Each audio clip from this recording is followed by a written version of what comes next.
Eu queria lhe convidar a ficar de pé mais uma vez, se você pode, para nós fazermos mais uma oração ao Senhor, agradecendo a Ele por tamanha salvação, por tamanha graça, por tamanha misericórdia, por tamanho favor, por tamanho amor.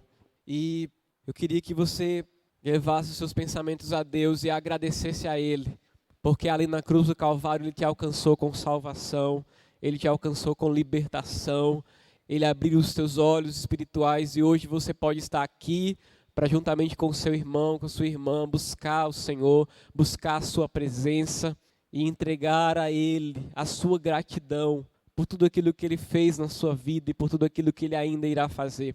Vamos aproveitar o momento e orar pelos nossos familiares, para que Deus também os alcance com salvação, assim como o Senhor nos alcançou. Aproveitemos o momento também e oremos pela nossa nação, para que Deus a alcance com salvação, com libertação, e para que o Senhor nos use nessa geração como testemunho vivo da sua palavra nos quatro cantos desta terra. Deus querido, Deus amado, nós estamos aqui reunidos na Tua presença.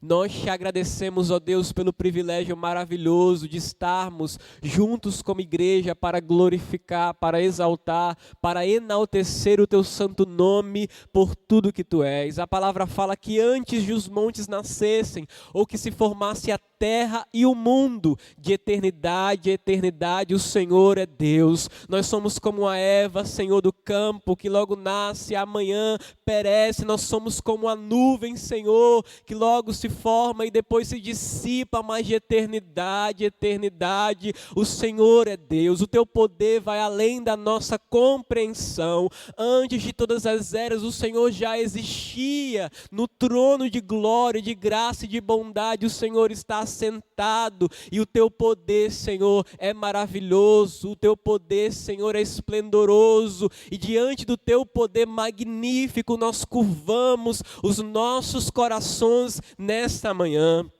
Porque assim como disse o apóstolo Paulo, quem é como o Senhor? Porque dele, por ele e para ele são todas as coisas. O Senhor de forma magnífica providenciou salvação para nós. O Senhor de forma esplendorosa providenciou graça para nós ali na cruz do Calvário, enviando o Teu Filho para morrer no nosso lugar. E nesta manhã nós queremos mais uma vez reconhecer a salvação eterna em Cristo, Senhor. Nós queremos Te agradecer, porque os nossos olhos foram abertos, e quando os nossos olhos foram abertos, nós podemos contemplar a boa mão do Senhor ao nosso encontro, vindo ao nosso encontro, nos transformando, nos regenerando, nos dando um novo nome, nos chamando de filhos e nos fazendo assentar nas regiões celestiais em Cristo Jesus. Obrigado, Deus, por tamanha salvação. Obrigado por tamanha graça, obrigado por tamanha misericórdia. Que essa graça, que essa salvação alcance os nossos familiares, Senhor. Nós oramos, ó Deus, pelos nossos familiares, por aqueles que não conhecem o Senhor ainda. Ó Deus, se revela para eles em nome de Jesus. Abre os olhos espirituais, que eles possam, Senhor, usufruir da mesma alegria que nós temos. Alcança, Senhor, com salvação. Alcança, Senhor, com libertação. Visita com cura, Senhor, em nome de Jesus, os que estão enfermos, Senhor, e que tudo seja para a glória do Teu nome. Apresentamos também a nossa nação diante do Senhor. Tenha misericórdia do país, tenha misericórdia do Brasil, Senhor. Use a Tua igreja espalhada nessa terra para proclamar a boa obra, a boa palavra de salvação em Cristo Jesus, ó Deus. Use essa igreja, Senhor, para abençoar este bairro, esta cidade, esse estado, essa nação. Nos use, Senhor, no nosso dia a dia, no nosso cotidiano, Senhor, em casa, na escola, na faculdade, no trabalho, na vizinhança, Senhor, para levar a boa obra, a boa palavra de salvação, Senhor.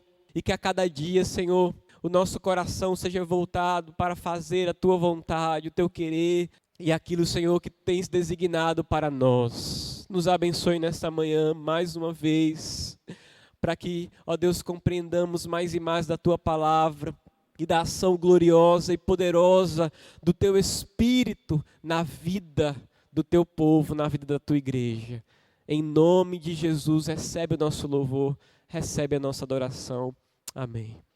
Irmãos, nesta manhã nós iremos terminar os estudos sobre a história da Reforma Protestante. E o que nós desejamos é contemplar um panorama geral da Reforma Protestante na Suíça, na Inglaterra, o movimento anabatista, e nós iremos citar novamente as principais causas e consequências da Contra-Reforma, ou da Reforma Católica, certo? Então, na verdade, é muito assunto para apenas um domingo pela manhã, mas a proposta seria ver um panorama geral dos principais fatos, dos principais acontecimentos que estão presentes nesses episódios da Igreja da Reforma, nesses países especificamente. No domingo passado, nós vimos a Reforma Protestante na Alemanha, com Martinho Lutero e o surgimento do luteranismo. Hoje nós iremos ver, então, a Reforma Protestante na Suíça, com Zwinglio e com Calvino, certo? Eu tenho certeza que os irmãos já ouviram esse nome, Calvino. Se não Zwinglio, mas Calvino, com certeza. Existem muitas pessoas dentro das nossas igrejas que se rotulam ou se dizem calvinistas, mas às vezes não sabem nem porquê, não sabem nem o que estão dizendo. E a gente vai entender um pouquinho hoje as principais doutrinas defendidas por Calvino e por Zwinglio. Iremos perceber também que com Zwinglio e com Calvino, o chamado movimento reformado da igreja se iniciou. Não que Lutero não tenha desencadeado o movimento da reforma, não é isso. Mas a partir de Zwinglio e Calvino, os seguidores dos dois reformadores passaram a ser conhecidos como reformados. Por quê? No âmbito de liturgia, se distanciaram um pouco de Lutero. Lutero defendia na liturgia alguns aspectos e Zwinglio e Calvino outros aspectos. Por causa disso, por causa dessa divisão entre Lutero de um lado, Calvino e Zwinglio do outro, os zwinglianos e os calvinistas, eles passaram a ser chamados reformados. E os seguidores de Lutero, de luteranos, certo? Nós iremos ver então um pouco da vida desses dois homens de Deus, Zwinglio e Calvino nessa manhã, certo? Os dois movimentos de reforma advindos de Zwinglio e Calvino, ele teve seu estopim na Suíça, no país da Suíça, na nação-estado Suíça. Seus primeiros líderes foram Ulrico Zwinglio, no cantão de Zurique, e João Calvino, no cantão de Genebra. A Suíça, ela estava dividida em cantões, eram mais ou menos 12 a 13 cantões. E cada cantão, cada pedaço de terra na Suíça, tinha autonomia. Existia uma assembleia onde convocava-se essa assembleia para que os representantes de todos os cantões se reunissem para tratar acerca de assuntos referentes a toda a Suíça, porém, cada cantão, cada pedaço de terra específico da Suíça tinha autonomia política para se governar. E Zwinglio, então, ele foi favorecido por esse contexto político na Suíça, assim como Calvino também foi favorecido. Porque Zwinglio chega em Zurique e apregoa os princípios de reforma. Calvino chega em Genebra e apregoa os princípios da reforma. Quando eles chegam nesses cantões, cada cantão vai ter autonomia para receber as suas doutrinas e decidirem se queriam aderir ao movimento reformado ou não. Lutero, ele teve mais dificuldade na Alemanha, porque quem dominava a Alemanha de forma mais despótica era o imperador Carlos V, do Sacro Império Romano. Então, os reis ou os príncipes alemães, eles estavam muito submissos ao imperador, que era católico. Então, os príncipes alemães que aderiram às ideias de Lutero, eles tiveram que enfrentar o poder do Sacro Imperador Carlos V. A resistência do imperador foi mais forte. Já na Suíça vai ser diferente. Zwinglio e Calvino eles vão ter mais liberdade para pregar as suas doutrinas, porque esses cantões eles tinham mais autonomia, diferente dos cantões na Alemanha. Os irmãos entendem? Esta segunda expressão histórica do protestantismo ficou conhecida como movimento reformado. Irmãos, quem foi Zwinglio? Nasce em 1484. Em 1516, leu o Novo Testamento traduzido por Erasmo. Erasmo que era um humanista que pregava que a literatura da época deveria ser revisada, que o homem deveria ser observado assim como a sua individualidade, a sua vontade, os seus desejos, que esse predomínio do teocentrismo ou da igreja acima de todas as coisas precisava ser reavaliado. E a reforma protestante ela vai trazer de volta essa questão de enxergar o homem, não sendo uma filosofia antropocêntrica, tendo o homem no centro de todas as coisas. Não é isso. Mas o homem ser respeitado em sua individualidade, ser ouvido e ter a oportunidade de ler a Bíblia, de ler a palavra. O Deus Todo-Poderoso se revela ao homem em específico, no seu interior. Não é a igreja, a rainha mãe, que detém todo o poder, toda a autoridade, e não é somente ela que pode revelar a vontade de Deus ao homem. Não é a instituição, mas é o próprio Deus que de forma imanente se revela ao homem. E os humanistas vão trazer à tona essa individualidade. E os reformadores vão aproveitar essa questão da individualidade do Deus que se revela ao homem de forma específica, trazendo a ideia também do sacerdócio real dos crentes, que a gente viu na aula passada. Todo crente, ele tem o privilégio, a oportunidade graciosa dada por Deus, de apresentar-se diante do Senhor e adorá-lo em espírito e em verdade, sem a mediação do Papa ou dos sacerdotes na época. Então, as doutrinas humanistas, ou as ideias humanistas, ajudaram o movimento de reforma. E Zwinglio ele vai ler, então, o Novo Testamento traduzido por Erasmo, e em 1518 é nomeado sacerdote da Catedral de Zurique, tornando-se, então, um afamado pregador bíblico. Vai se iniciar, então, um processo de contestação. Contestação acerca do sistema vigente da época, o sistema católico. Ele vai questionar o jejum da quaresma, ele vai questionar o celibato clerical, ele vai, então, abandonar o sacerdócio e tornar-se pastor evangélico, iniciando um processo de reforma em Zurique.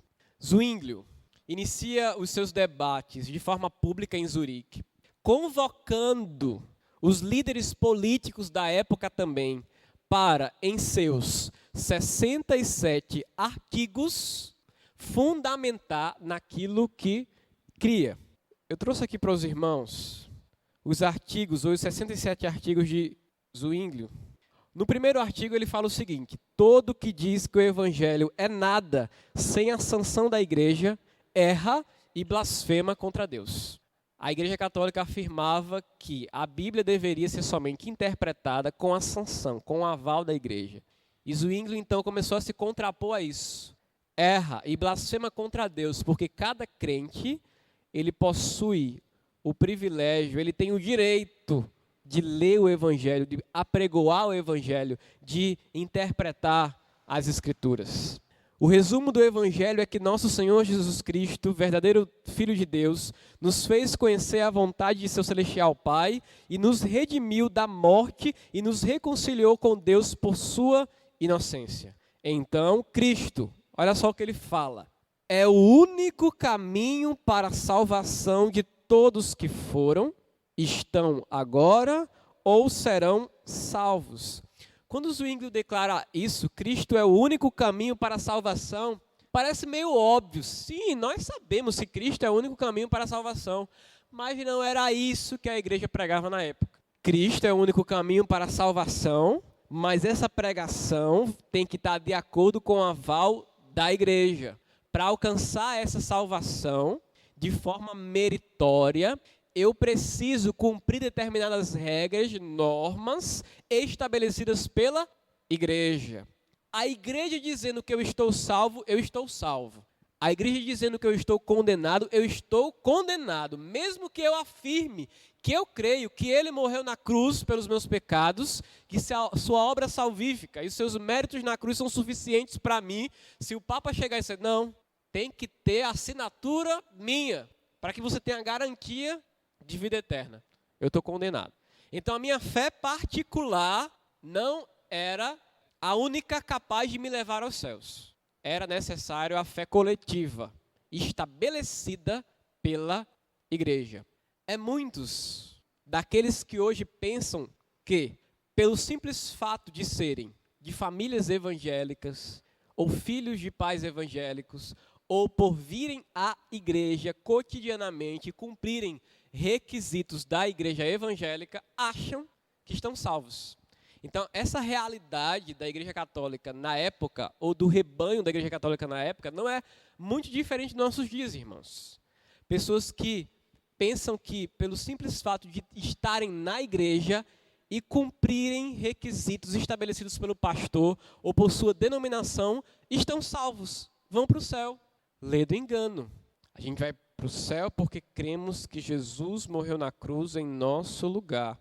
E essa fé, sendo ela salvífica, nos compele, nos incita, consequentemente, a servi-lo na igreja local onde nós estamos. E Zwingli, ele combateu veementemente isso na época. Ele apresenta, então, os 67 artigos. Esses 67 artigos de Zwingli, ele é conhecido como um primeiro documento da Igreja Reformada. Lembremos-nos que as 95 teses de Lutero, elas foram escritas para chamar a igreja e os acadêmicos da época para um debate, principalmente contra a pregação das indulgências. Então foi algo específico. Já os 67 artigos de Zwingli é como se fosse um documento afirmando o que os reformados ou o que a igreja reformada cria. Nós cremos nisso. Inicialmente, Lutero não estava preocupado em organizar documentos que afirmasse no que ele cria. Porque o seu alvo primordial era combater doutrinas errôneas específicas da Igreja Católica. Só mais à frente é que Lutero vai precisar organizar o seu credo, naquilo que ele cria e no que os seus seguidores criam. Já Zwingli, quando ele redige os 67 artigos, ele está fundamentando a sua crença. Nós temos então conhecido o primeiro documento do movimento reformado, ou do que os reformados eles acreditavam. Zwingli se casa publicamente, antes sacerdote da Igreja Católica não poderia se casar. Em 1525, então, as missas são abolidas em Zurique, passa-se a celebrar a ceia do Senhor e surge o movimento anabatista.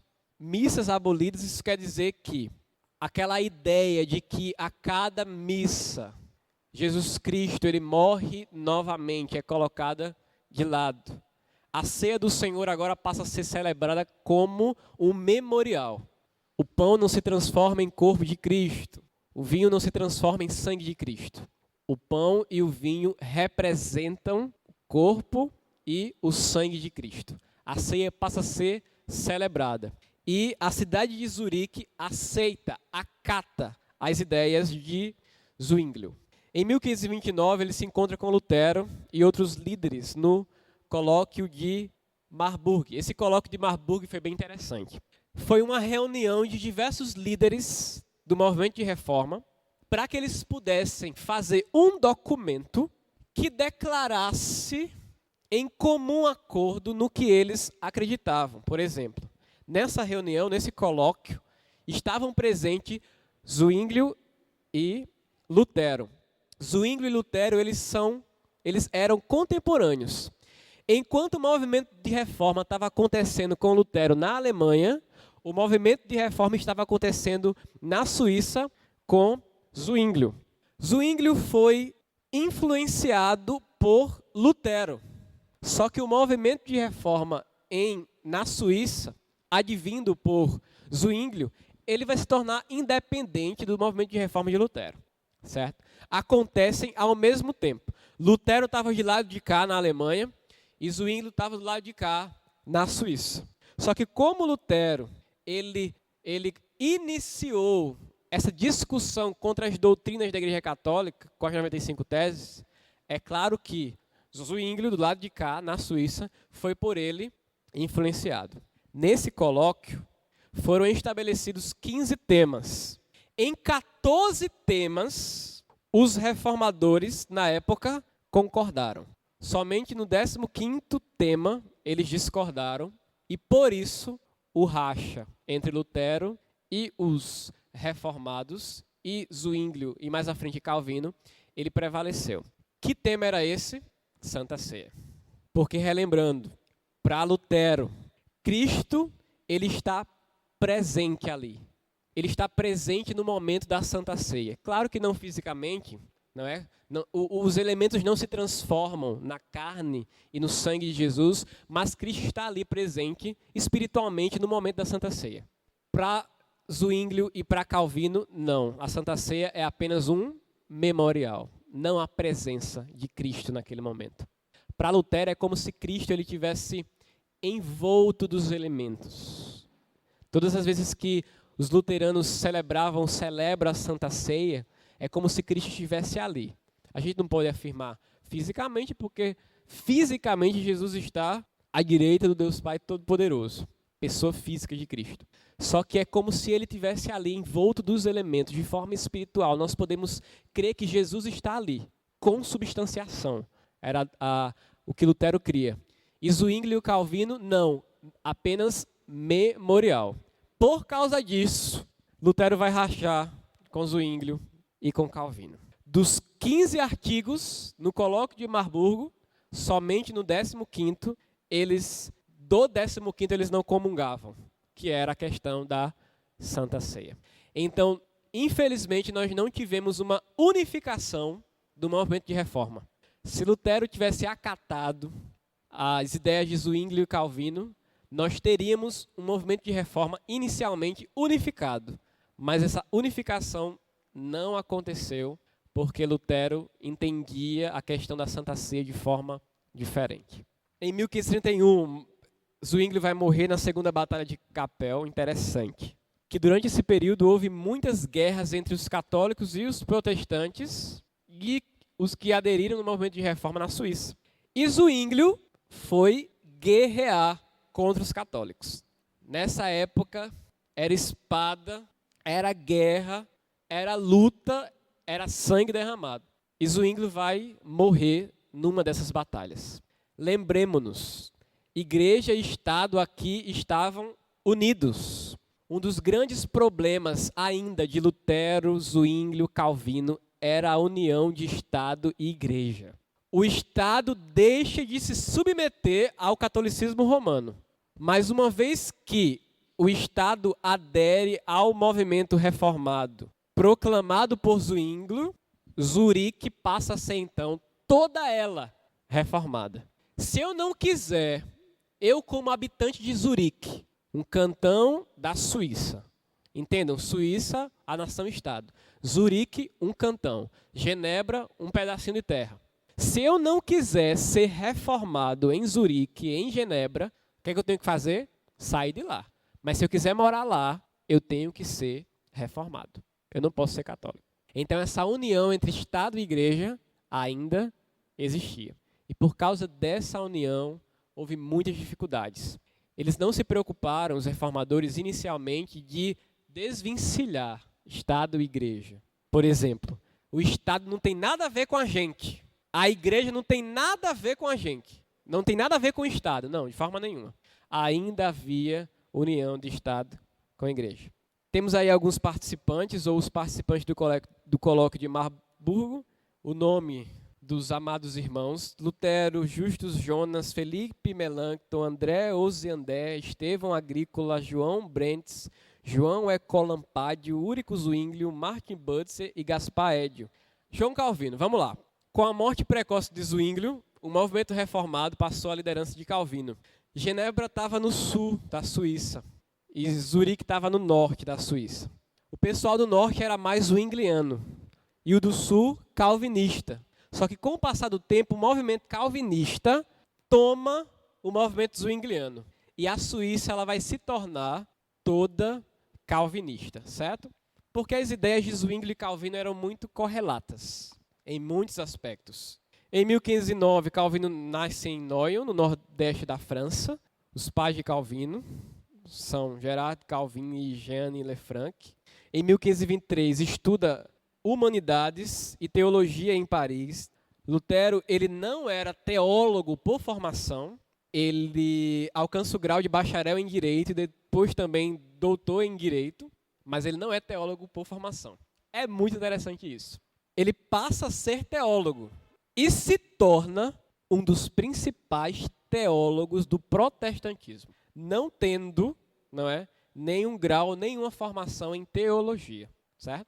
Estuda Direito em Orleans. Em 1531, retorna a Paris e retoma seus estudos humanísticos. Escreve um comentário do Tratado de Sêneca de Clementia. Lutero, por ser muito dado às letras, ele conversava, ele dialogava com os filósofos, com os políticos da época. A conversão eu falei Calvino, né? Lutero, é Calvino. A conversão de Calvino, nós não sabemos muito bem como ela aconteceu. Ele não relata minuciosamente. Porém, no ato da conversão, Deus vai conduzi-lo imediatamente a estudar mais as Escrituras e a confrontar os ensinamentos da Igreja Católica na época. Ele vai ser influenciado pelos ensinamentos de Lutero e de Zwinglio e vai prosseguir com o movimento de reforma na Suíça, tomando o legado que Zwinglio tinha deixado para ele. Em 1533 ele se converte, tem que fugir de Paris, porque nessa época a França, o catolicismo predominava. E a partir de 1533 ele começa a escrever a sua obra magna. Qual seria a obra magna de Calvino? A Instituição da Religião Cristã, ou as Institutas. Irmãos, essa obra de Calvino, ela vai se apresentar como a primeira que sistematiza a doutrina cristã protestante. Se você tem uma teologia sistemática em sua casa, ou se você pegar uma teologia sistemática, comprar, ou o pastor vem aqui todos os domingos e prega na escola dominical sobre Deus, Jesus Cristo, Espírito Santo, volta de Cristo, pecado. O que é isso? Sistematização da doutrina, ou a teologia sistemática, organizada de forma compreensível para que eu possa digerir melhor aquilo que está sendo exposto. Calvino ele vai dar essa contribuição valiosa para a igreja, porque Calvino ele vai sistematizar a doutrina. Por exemplo, aqui no capítulo 1 do volume 1 das Institutas, o conhecimento de Deus e o conhecimento de nós mesmos são coisas correlatas e se interrelacionam. Calvino vai partir do conhecimento de Deus, vai falar sobre Deus, vai falar sobre sobre criação, vai falar sobre o homem, vai falar sobre o pecado, a queda, vai falar sobre Cristo, vai falar sobre salvação, sobre igreja, sobre volta de Cristo, ou seja, a teologia ou a doutrina sistematizada, ou sistemática. Essa é a grande herança que Calvino ele nos traz. Temos então um grande documento, as Institutas da Religião Cristã, feitas por Calvino, certo? Que nos auxiliam a compreender aquilo que nós cremos. E são nessas Institutas que Calvino ele vai trazer como em predominância a temática da soberania de Deus. Calvino vai falar sobre eleição, sobre predestinação, sobre soberania de Deus em seus escritos. É por isso que Calvino ele é tão citado quando se fala em eleição, em predestinação.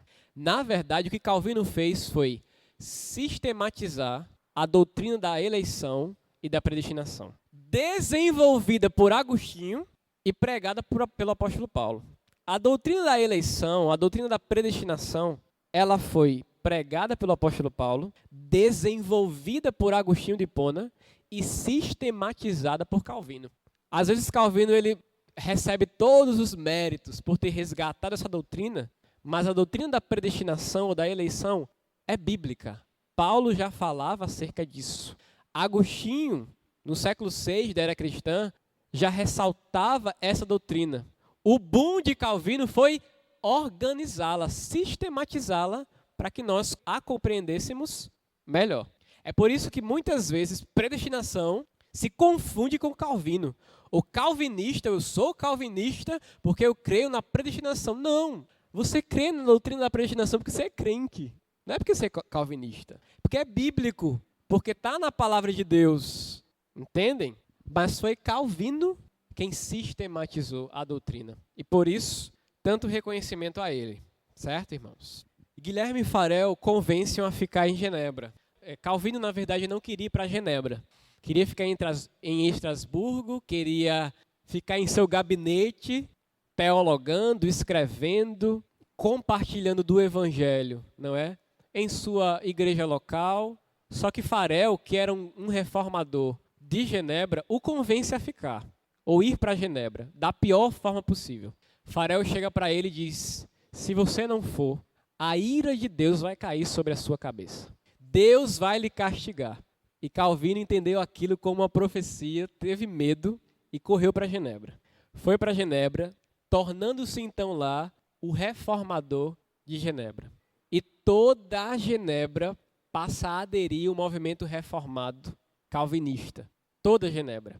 O grande problema de Calvino era a questão da disciplina que era dada aos habitantes de Genebra.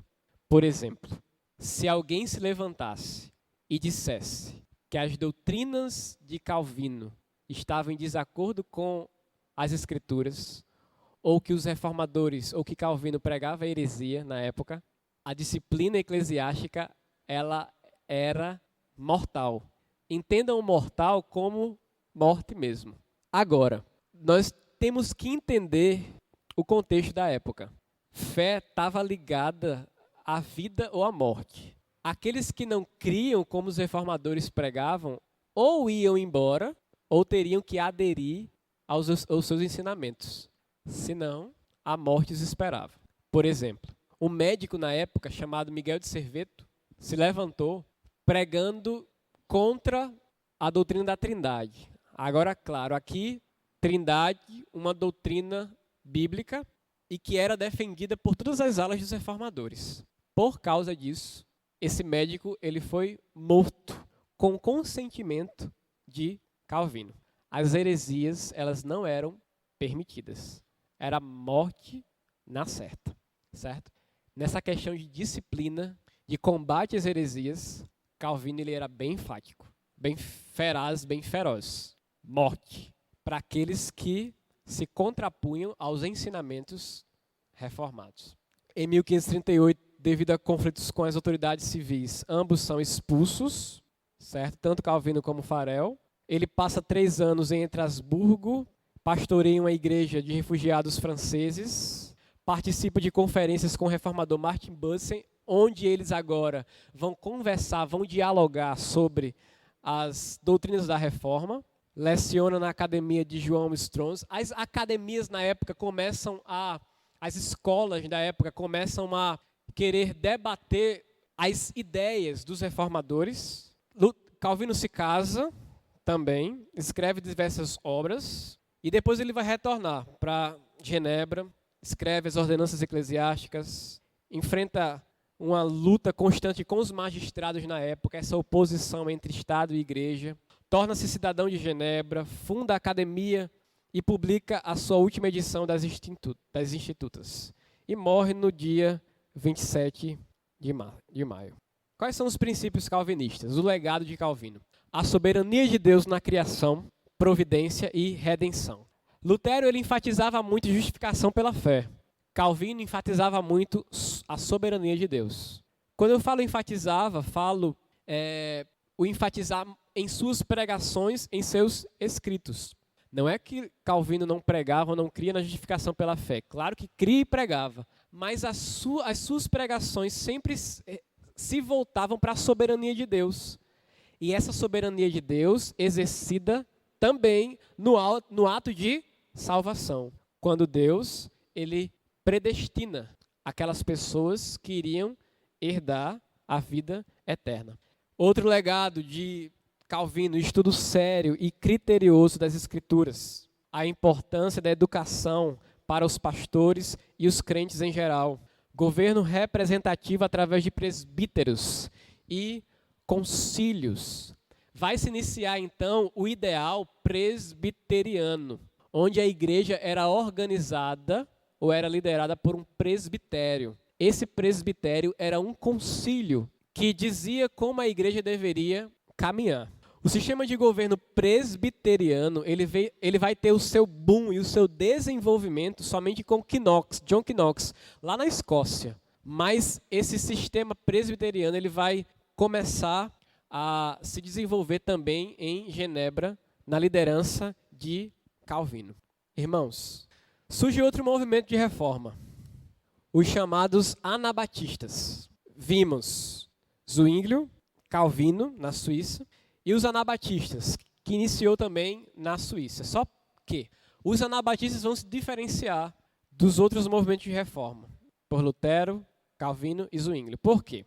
Conflitos acerca do batismo infantil, primeiros batismos de adultos e primeira congregação anabatista, também conhecidos como reformadores radicais. Essa palavra anabatista significa batizar novamente. Por quê? Lutero, Calvino e Zwinglio ainda batizavam crianças. Se isso é novo para você, é só ir na igreja presbiteriana. Os presbiterianos batizam criança. O batismo infantil até hoje é acatado pelas igrejas reformadas. Porque a interpretação bíblica acerca do batismo era diferente para Lutero, para Calvino e para Zwinglio. Quando uma criança era batizada, a fé pública da família dessa criança estava sendo evidenciada. É como se a igreja estivesse fundamentando que aquela criança pertencia à igreja vigente, à igreja cristã na época. Então havia o batismo infantil, certo? Surgem os anabatistas. Os anabatistas não. Só deve ser batizado aquele que crê. Então começou-se um período de rebatismo, onde os adultos estavam sendo batizados novamente. Fora isso, os anabatistas também pregavam que essa união com o Estado e com a igreja não deveria existir. São então considerados reformadores radicais, porque se contrapunham ao batismo infantil e se contrapunham à união de Estado e igreja. Isso foi uma dor de cabeça na época para o movimento de reforma de Lutero, de Zwinglio, porque os anabatistas eles pregavam que somente aqueles que crescem assim eram os verdadeiros salvos, os verdadeiros crentes. Porém, inicialmente, tudo bem, na concepção ou como eles entendiam, mas o problema foi depois. Que diversos líderes que vieram depois no movimento anabatista começaram a proclamar uma doutrina milenarista em que dizia que somente os anabatistas eram os escolhidos, somente os que aderiram a este movimento eram os escolhidos, e que Deus iria vir em breve para estabelecer onde os anabatistas moravam ou onde os anabatistas estavam, o seu reino, a sua nova Jerusalém. Várias profecias começaram a ecoar nessa época e vários anabatistas, por causa dessas dissidências, começaram a ser perseguidos. Nós temos um período de intensas perseguições em diversas partes da Europa. Tivemos alguns extremistas que criaram uma teocracia em Manchester, e esses extremistas eles vão ser destruídos. Como assim uma teocracia? É como se Deus estivesse governando Manchester através dos anabatistas na terra. Menno Simons torna-se líder dos anabatistas da Holanda, funda a igreja menonita. Simons publica a obra Fundamento da Doutrina Cristã, respaldando no que eles criam. E nós temos alguns princípios anabatistas. Volta ao ideal da igreja primitiva, separação entre igreja e Estado, batismo de adultos por imersão, afastamento do mundo, fraternidade e igualdade, pacifismo, proibição de porte de armas e serviço militar, vida comunitária em colônias agrícolas. Pelo fato de eles começarem a ser perseguidos, eles passaram a se isolar, certo? Passaram a se isolar e a viverem em lugares específicos, se contrapondo à doutrina zwingliana, luterana e calvinista da época, certo? E por fim, irmãos, vamos ver agora a reforma na Inglaterra. Não sei se algum dos irmãos aqui já foram numa igreja anglicana ou episcopal. Vocês lembram que os pastores da igreja anglicana ou episcopal, eles usam a estola, não é? Alguns paramentos que se parecem com a igreja católica. Algumas igrejas usam velas, vitrais. No momento da Santa Ceia, os membros vêm até o pastor, não é? E ele entrega a Eucaristia. A igreja anglicana, ou a igreja episcopal, ela vai nascer do movimento chamado anglicano, ou movimento protestante anglicano. Como é que se deu esse movimento? Bem interessante. E você vai relembrar, possivelmente, das suas aulas de história. Porque os nossos professores de história, quando chega na reforma na Inglaterra, eles amam tirar onda de que como esse movimento aconteceu. Por quê? Ao contrário de outros países da Europa, na Inglaterra a reforma foi introduzida pela ação direta de alguns reis. Henrique VIII queria anular o seu casamento com sua esposa, Catarina de Aragão, mas o Papa se recusa a atender. Até então, Catarina não tinha dado a ele nenhum filho homem, nenhum macho, nenhum herdeiro. Ele queria se separar da sua esposa, queria a carta de divórcio. E quem é que poderia dar a carta de divórcio a um rei? O Papa. O rei, então, se revolta contra o Papa, por não querer dar a carta de divórcio.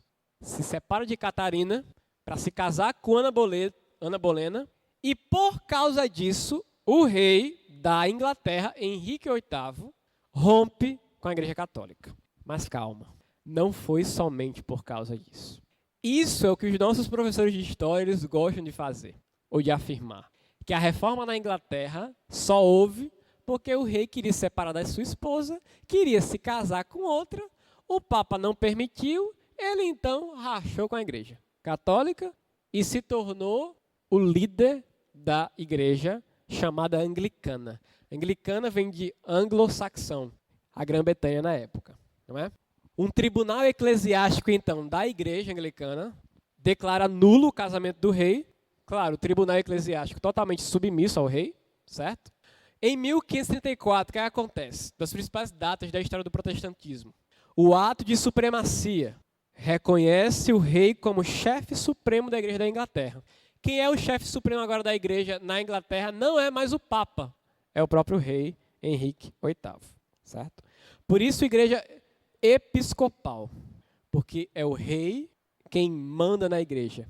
O rei, ele não somente é o líder político da Inglaterra, mas o rei também ele é o líder espiritual da Inglaterra. O episcopos, o bispo maior da Inglaterra, o chefe da igreja anglicana. Por exemplo, a rainha da Inglaterra hoje, Elizabeth II, ela é a chefe da igreja anglicana, certo? Mas vamos continuar. Em 1547, Eduardo VI sucede o pai, seus conselheiros são todos protestantes. Antes, é bom ressaltar que a Inglaterra também queria se ver livre dos domínios católicos romanos, certo? E também é bom ressaltar que as doutrinas, os ensinamentos de Wycliffe, pré-reformador, e seus seguidores, os lollardos, também ainda se difundia na Inglaterra. Então, nós temos doutrinas reformadas na Inglaterra. E são essas doutrinas reformadas que mais à frente irão dar nome à igreja anglicana. A igreja anglicana vai se tornar uma igreja reformada, por influência dos ensinamentos de Wycliffe, por influência dos ensinamentos de Calvino, mais à frente, certo? em 1549, é adotado o livro de oração comum escrito por Thomas Cranmer, arcebispo de Cantuária, que era um reformador na época. E esse livro de oração comum, ele era influenciado pelo movimento reformado de Calvino. Os 42 artigos é de teologia calvinista, ou seja, a reforma na Inglaterra, ela vai ser uma reforma de teologia calvinista, mas a liturgia vai se parecer com a Igreja Católica. Eduardo morre e sua irmã Maria Tudor sobe ao trono. Quando Maria Tudor sobe ao trono, é um problema. Por quê? Ela foi conhecida como Maria I Sanguinária, filha de Henrique VIII, certo? Por que sanguinária? Porque muitos são mortos ou exilados. Muitos quem? Os protestantes. Mártires famosos, nós temos Nicolau Ridley, Hugo Latimer, Cranmer também é morto na fogueira. Maria morre e é sucedida por sua irmã Elizabeth. Elizabeth I. Tem um longo governo de 45 anos e implementa definitivamente o protestantismo na Inglaterra. O anglicanismo reúne, então, elementos católicos em sua hierarquia e em sua liturgia e reformados em sua teologia. Aquilo que eu falei, a princípio, a priori, liturgicamente, se nós fôssemos entrar numa igreja anglicana, pensaríamos que estaríamos numa igreja católica, por todo o paramento católico ou litúrgico católico que ainda existia, certo? E a hierarquia também era como a católica, uma hierarquia episcopal, onde existia um bispo.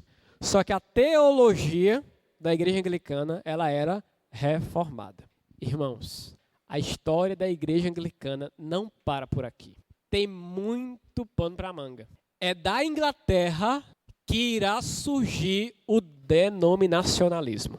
Batista, congregacional, presbiteriano, tudo vai surgir daqui desse movimento. Fica para uma próxima aula. Mas a questão denominacional vai surgir daqui da Inglaterra.